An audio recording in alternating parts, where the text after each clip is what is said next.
The blind date was empty until little twin girls walked in and said, "My daddy's sorry he's late." For a moment, time froze. The quiet cafe, bright with soft daytime light streaming through its tall windows, seemed to hold its breath as two tiny figures stood in the doorway, clutching each other's hands. And at the center table, where Mara Halden had been waiting alone for nearly an hour, her heart stumbled in her chest. She had been ready to give up on the date, on love, maybe even on the idea that life still had beautiful surprises left for her. But those little girls changed everything the instant they stepped in, blinking up at the room like they were searching for the start of a story they already knew by heart. If you believe in kindness, second chances, and unexpected miracles, please like, comment, share, and subscribe to Kindly Tube. Your support keeps these stories alive. Mara felt her breath catch as the girls hurried toward her with the confidence of children who trusted their instincts more than adults ever dared to. They were about 5, with matching white sundresses dotted with tiny blue flowers. One had her hair in 2 fluffy pigtails, while the other wore hers loose with small silver clips shaped like stars. Their eyes, both pairs, were a warm shade of chestnut, so familiar it was almost unsettling, as if she had seen them somewhere in a dream long before this moment. They stopped by her table and looked up at her with soft smiles. The girl with the star clips spoke first. She held a small envelope in her hand and wiggled it nervously before offering it to Mara. "My daddy says he's sorry he's late," she said, her voice polite but hopeful, as if waiting to see whether Mara would accept the apology on his behalf. "And he says please don't leave," the twin with the pigtails added quickly. "He's really trying." Mara wasn't sure whether to laugh, cry, or hug them. Nobody had warned her about this. Her date, someone named Caden Rohn, a name she had repeated to herself earlier that morning like she was preparing for a test, had not mentioned having kids. Not in the profile her friend had sent. Not in the messages exchanged. Not anywhere. And yet here were 2 little girls who seemed to know exactly who she was before she even introduced herself. She glanced around the cafe, searching for their father, but saw no one who looked vaguely frantic or apologetic. Just customers sipping midday coffees, sunlight spilling over marble tabletops, and the faint hum of a brewing machine in the background. "Where's your dad?" she asked gently, crouching a little so she was closer to their height. "He said he's parking," the pigtail twin whispered. "He said the traffic was super mean." Mara couldn't help but smile. Part of her wanted to gather her purse and run. Part of her wanted to sit back down and wait, just like the girls asked. And part of her, the part that had grown tired of disappointment, of being alone, of pretending she didn't dream of a family someday, felt her chest open just a little. They climbed into the chairs beside her as if they had been invited. The star-clipped twin laid the envelope on the table, smoothing it out carefully. Mara hesitated before opening it, and inside she found a handwritten note. "I'm sorry I'm late. I didn't want to cancel. Please wait for me." Caden, the handwriting was hurried but honest. Something about it felt raw enough to disarm her. She was still turning the note over when the cafe door opened again, letting in a rush of warm daytime air and a tall man who looked like he had sprinted across the parking lot. His hair, dark brown, thick, and slightly messy, caught the sunlight as he quickly scanned the room, breathless and tense.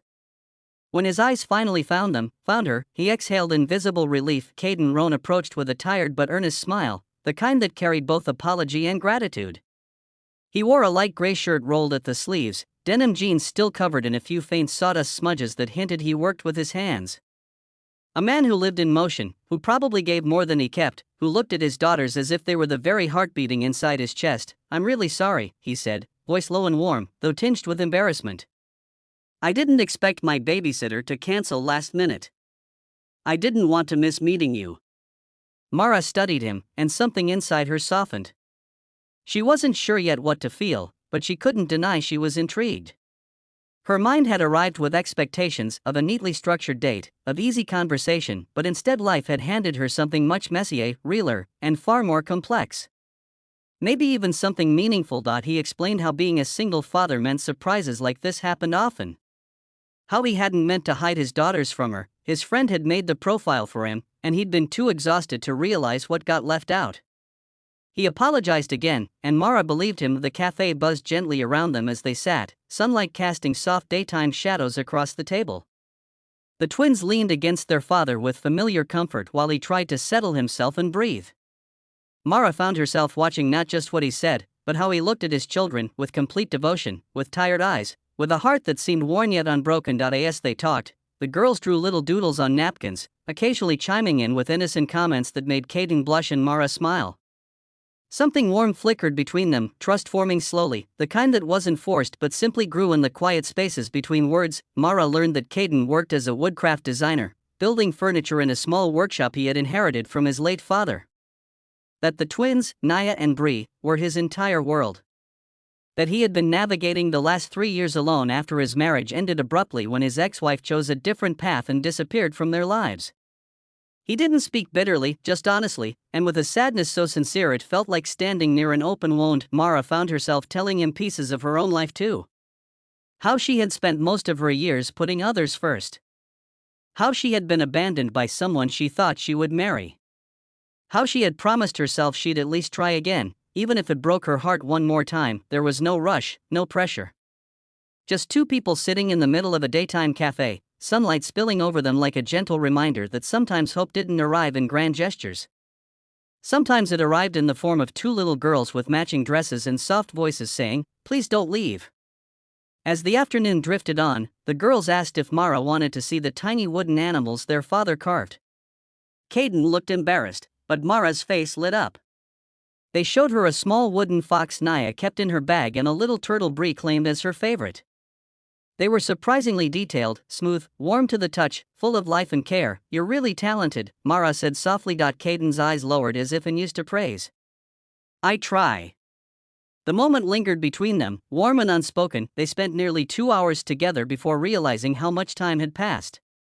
The cafe had grown busier, sunlight shifting slowly as the day stretched on. Mara didn't want to leave yet, and Caden, judging by the quiet hope in his expression, didn't want her to either. When she finally stood, ready to go, Bree tugged her sleeve and whispered, "Will you come again?" Mara felt something deep inside her stir, a longing she had carried for years without naming. She glanced at Caden, who stood uncertain, as if preparing himself for disappointment. "I'd love to," she answered. The girls cheered softly, and Caden released a breath that seemed to loosen the tension from his shoulders. The days that followed grew into something Mara hadn't expected. Caden texted her good mornings, short messages that felt simple yet sincere. They met again, sometimes with the girls, sometimes without. She learned that Caden carried quiet insecurities about whether anyone would choose a life with him and his children.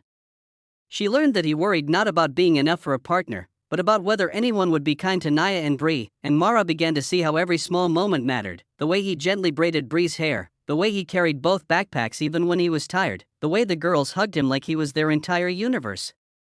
She saw a man whose heart had been broken but still gave everything it had. Slowly, the story began to write itself. Mara grew close to the girls, reading them stories, visiting Caden's workshop to watch him carve, bringing them little treats on sunny afternoons.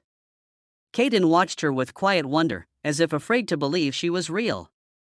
Each day, the sunlight seemed brighter around them, their world warmer, softer. One afternoon, after a particularly long week, Caden admitted how scared he had been on that first day, that she would walk away, that the girls would feel rejected again, that life would punish him for hoping too much. Mara took his hand gently.